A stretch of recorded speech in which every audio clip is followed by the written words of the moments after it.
All right, ladies and gentlemen, sorry for the wait. We've got a lot going on this afternoon. We've got 4 of our members over in Senate Rules. We've got another couple over in Education that are trying to finish up some education bills. Senate, I had to get special permission by the Grand Poobah of the Senate Rules to go first so I could ask for my bills and get back over here. And I appreciate our good senator being here. And Chairman Coleman wants to be here to make a motion on his bill, so I asked him if he'd mind waiting just a minute.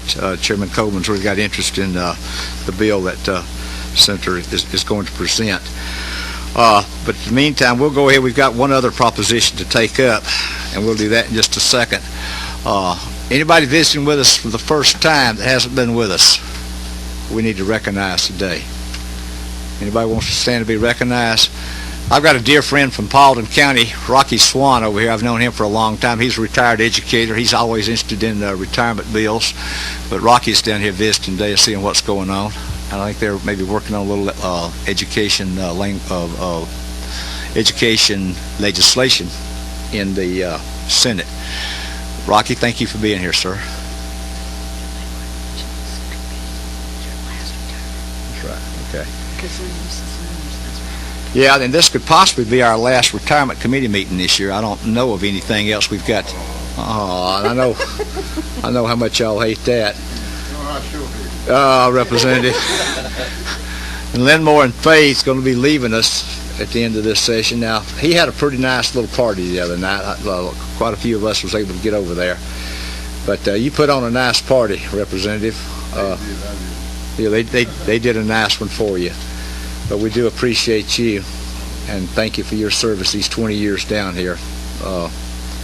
It's been a pleasure for me to work with you on the retirement committee and to pick at you over at the hospitality suite occasionally and let you pick at me. It may also be the last time we have our lovely Lady Vanna with us here. Oh. You. Oh. Yeah. She's attempting to retire this year. We've got legislation working to stop that. But she's let it known that she's going to leave us, and she didn't want any fanfare, no party, no nothing, no resolution. She threatened me with death if I did anything. But if ever, sir, well, I could do that. There's a chance she may come back and help me out next year if everything works well, and I'll definitely need her if she does wind up retiring in October and November. She is retiring. Okay, she says she is retiring in October and November.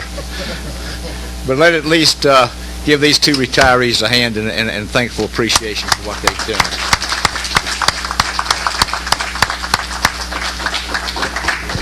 I tell you, y'all know this, but anybody in the house that needs anything on retirement, they don't call me. They want to know when they can get in touch with Sheila. I got some stuff I got to have. When's Sheila going to be available for me to talk to her? Because I answer the phone sometime down there. She hates me to do that, but I'm her secretary of the answering machine down in the office a lot of times. But she's just a great lady, great to work for, and will definitely be missed. Let's have a word of prayer, and we'll go into our meeting. Maybe a few more folks will show up in a meeting in a minute. Lord, we do thank you again for this day. Thank you for, again, the breath of life you gave us this morning. Lord, we just ask you to bless our meeting today. Thank you for the legislation that we have before us, and thank you for these legislators, these individuals that come before us, Lord, that have interest in the activity and the bills that are going to affect the citizens of the state of Georgia.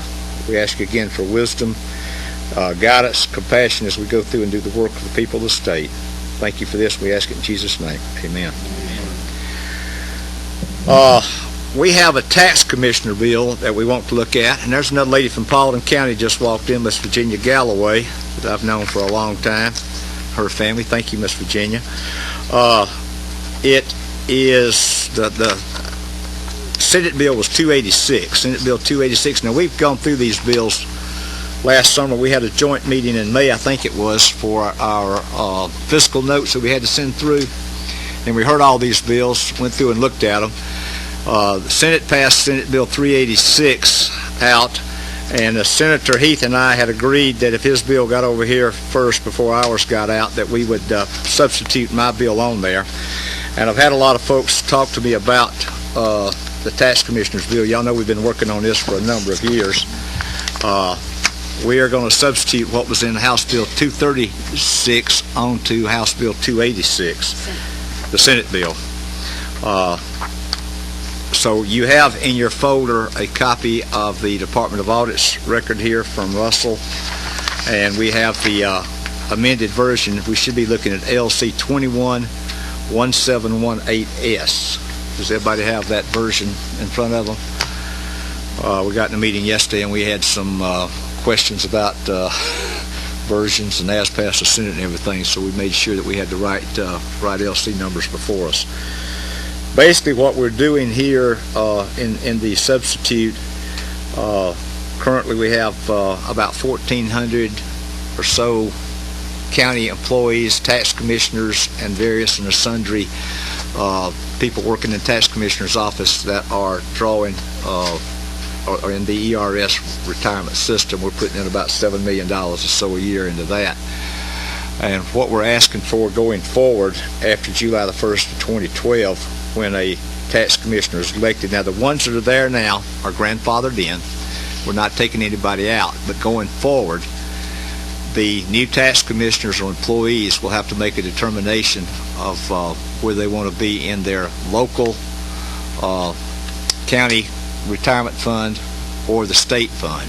There's about 7 small counties in South Georgia that are not members of the ACCG, so we left this open for those folks, and if any others want to go to the state plan, they can do so, but it has to be paid by the taxpayers of the county. There's a few systems that's been double dipping, been under the ERS and the local plan, so we're saying going forward you can be only under one. And I believe that pretty much sums up the legislation. The tax commissioners were really fighting this 4 years ago. I've met with several folks the last couple of days. They seem to be happy with it. Are there any questions on the bill? Exactly like the one we passed out for the study committee. Ours. Yeah, ours is exactly the one we passed out for the study committee this summer. Anybody from the audience here to speak on the bill? We don't have a sign-up sheet to speak against or for the bill. Anybody here want to say a word? Is that Brooks out in the hall yelling? I thought I heard Brooks. All right, committee members, got questions? All right, this would be as a substitute for the Senate bill, and it would go over as an agree in the Senate. Got to move, do pass. We have a second. No other questions? All in favor, let them say an aye. Aye. Any opposed, like sign. Thank you, members of the committee. Senator Hill, your counterpart has shown up, so we will call you forward, my friend. Thank you for your patience. I just want to give my best regards to Representative James. Thank you. Great public servant over the years. All right. Thank you for your service, sir. Good friend. Sitting on 246 does 3 things.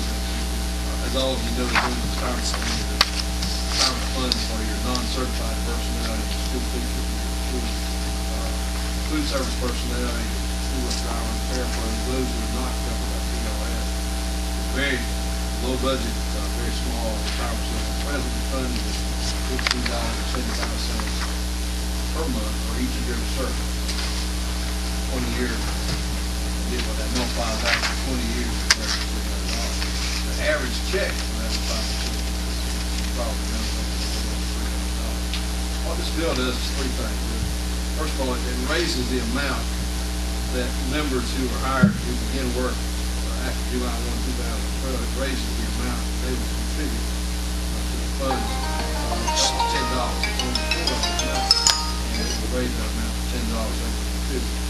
The second thing it does is, as we have had the money over the years, we have incrementally raised the amount per month up until we're within 25 cents of what is the previous ceiling. We're at $14.75. The present legislation is the ceiling of $15. What this does, what the bill does, is raise that ceiling to $16, and that that would actually only apply then to those who retire after this time. It does not apply to those who are already retired. And of course, the gap that's left, $14.75 to $15, that establishes, first of all, $14.75 is the floor. That's the new floor, so that places the legal floor on the retirement, $14.75. If we get that other quarter sometime over the next 2 years, that quarter would actually apply to previous retirees as well. Starting at $15, this next dollar or any amount that is over that would only apply to those who are retiring in the future. What that does is, of course, reduce the future obligation of the state. It's basically a pretty sound bill. It actually adds $100,000 because of the increase in contributions to those members who are hired in work after 12. There's no money involved in it. It basically all depends on appropriations. It's working with your chairman over time. Maybe when better days we'll be able to find that extra quarter and go to 15, and then over time maybe we can increase it up to that 16. All this does is give us that raised ceiling so that we can increase it if we can find the money later. There's no money inherent in passing this. Okay. Questions? No question. Yes, sir. Thank you, Senator. Appreciate you bringing the bill. I've had a lot of my constituents asking about what they can do to try to help out this small retirement. I was looking in the bill and I didn't see anything. Is there anything that can be done that people that are already in the system can go back and pay up and start with the $10, or is this something that we just want to do for what they were looking for was to be able to pay more so that they could get more? One of the problems, and similar conversations over the years, this is a retirement program that's funded virtually by the state. The employee has never put much into it, and it's such a small amount. You could increase the amount they pay in, but the actuaries on increasing it are just huge. And I would welcome a study by the retirement committee on what increasing the amount they pay in would do, but the experience I've got, Bruce may have some experience as well, it would take a huge increase to make any difference in the amount they would cost. And I think for the most part, we know that bus drivers, for the most part, are in it they're not in it for basically the salary, they're in it for the insurance. But the lunchroom ladies, most of them are there all day now, and that was the reason I was asking about that. I think legally, if we were to require we'd have to require all members to put in, but to do that, I believe Legislative Council could support me on this. We would have to give a benefit at the time we would request a increase in contribution, and we just can't afford the benefit. Right. Well, for one thing, if you did that, you would increase the cost of the bill, so you would get it out. If you do that in the future, depending on how much the members paid in, they paid full actuarial value, so you would go cost the state, and once again, it's not a full, it would probably be good. If you state paid part of it, then instead of increase the cost, you'll get it to that same thing. I'll tell you what I told once he talked to me about it, and I suggested, I don't know how many counties would take them up on it. I said, look, the best thing we can do by you is to add a quarter every time we can and keep increasing that amount as best we can. What I've influenced to try to do is go to the local board and see if they want to form a 401k type plan, which they then could pay into, and maybe the board match that, which the people like businesses do. That's probably the quickest way to build a little bit larger retirement fund. It's one that they could, in fact, contribute to. I don't know whether you have done it or not, but that's probably, based on where we are today, I bet that's probably the only solution. Yeah. Okay. Coach, you have a question? Yeah, thank you, Senator Hill. Because I work in the school system for many years, I would hear the one thing, work within the bus driver, because I rode a bus. So looking at line section 2, 19 and 20, there's no way in the bill that changed the age for these employees. No. We haven't done that, no, sir. They still got to have, what, 65, draw full retirement, I believe. One of the savings on this plan is that it has a later retirement age. Yeah. But one of the things we found, is that we've all, as we get looking at all this, and if you think about it, people seem to enter employment as a school employee a little later in life. And they tend to be a little older when they retire as well, and they tend to retire in less years than they do in other systems as well. But the thing you'll find, and we've got all the retirement systems here, the thing you'll find is everything you change in this intricate arrangement of retirement has huge changes down the line. We're pretty well locked in on just about everything we do right now. We are. And we have, Representative James? Chairman, I have voted for this increase every time they came up with voting. I think the state should, and I know it's late in the day to talk about this now, but the state should look at some of the institutions around the state insurance system. We are really dependent on these people to get a lot, such small amount of, and certainly this time we look at what we get increases to them. Now we are raising the rate by 150%. We give them no more for it. Something I wish we would look at. Well, now, up until 2 years ago, I think this group also, they got a 3% cost of living every year. That's been going on since the 80s. Is that right? I think it was a 3% cost of living. Plus, they got a bump every time this quarter went up. It went back to everybody that had retired previously, which this year we're putting in, Jim, what's our contribution? The ARC this year into this fund is roughly $25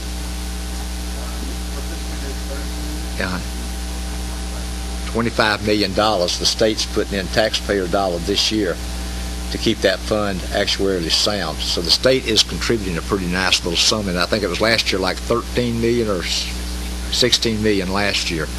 So that's a pretty big sum for and I've had conversations with some folks too about this, and they want to know how they're supposed to live off of this and what they're supposed to do. And, my wife worked 30 years, and I said, and I probably told y'all this before, y'all should have had this conversation 30 years ago when she went to work. She put in $4 a month for 9 months, $36 a month, and she's going to draw all that back out in about 5 months every time she's put in for 30 years.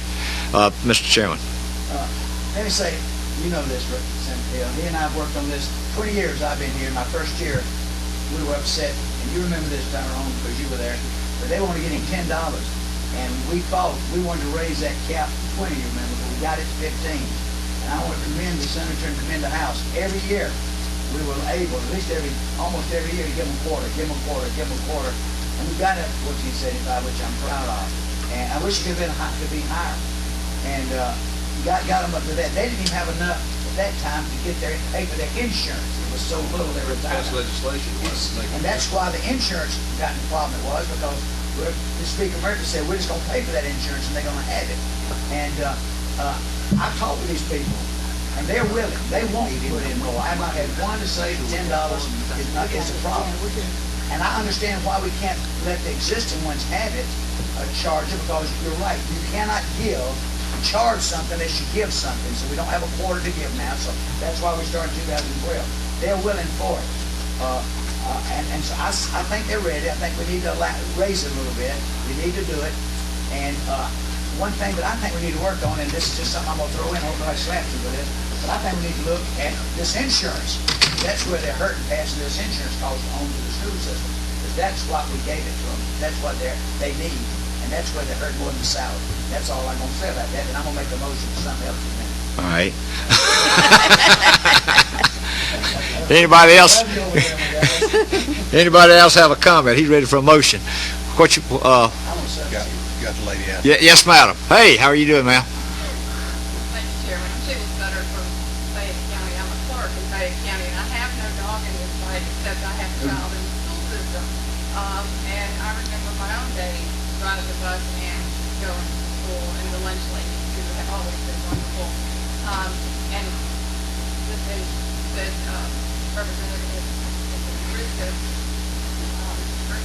slapping me. I will make this comment. Could there be some, and I know this is late in the game, and but it would make sense to me. Logical to me. Well, you know, that's logical to everyone else. But why not have some kind of arrangement where the folks who actually work for the county school system be a county employee, and where the school board pays the county for the benefits of the insurance and retirement, or be some contractual arrangement that could work where it stays local versus going on the state. We love that. You know, it makes sense to me. You know, you're actually, you know, I had an aunt that was a lunchroom lady. I mean, if she could stand any longer, she'd still be there. But her feet gave out for as long as she was there. Thank you. And, Thank you. you know, these people, as you said, they stay there forever, and they serve our county and our community forever, and that's just their calling, what they do. And I guarantee it's not me, I'm actually going much all the time, probably. No. But that's my piece. Thank you, ma'am. Well, we do this, the counties, my understanding, and going forward, depending on what we do with state health benefit, they're going to be in serious trouble because the cost of the state health benefit plan for the counties, for the employer portion of this, is going to increase substantially, projected down the road, and the counties are paying their health insurance, a good portion of it. Yes, ma'am. Yeah, so this is already being done. Mr. Chairman, I'd like to make a motion. Yes, sir, Mr. Chairman. Senator Hill, you know, I wanted to go to $20 instead of 16. I wanted to raise that cap. But I want to do something, I want to do something. I would like to, I just still not happy with 16. Would you take a motion to raise that to at least 16.50, Mr. Chairman? That's going to make you feel real good about your, But at least I got 50 cents more for them. I'd accept that motion. All right. We got a move and second to raise the cap down here from 15 to 16.50. Bill up, I mean, if it didn't know that's where. Now, we're all in favor? Let me know by raising your hand. Any opposed, like sign. All right, we had Dr. Maddox slip in here for a minute. Dr. Maddox is also going to be leaving us, so I appreciate his service. He had to go back to another committee meeting. He wanted to make sure we had a quorum, so I didn't get a chance to recognize him. But anyway, I'm still on the bill here. Never mind. We need to get this bill done. Any other discussion on the bill? Not, we need a motion to approve as amended. So move as amended. Second. Moving second to approve as amended. All in favor, say an aye. Aye. Any opposed, like sign. Thank you, Senator. I appreciate your time, sir. We got education meeting. Anything else to come before the committee? Won't do anything until... They're going to do it. They won't do anything until the money's appropriated. Yeah. You see where one of my bills finally got to? No. Did you get out? First page on the first section one. Meeting's adjourned, y'all. Thank you very much. Appreciate you. All right, you coming back after education?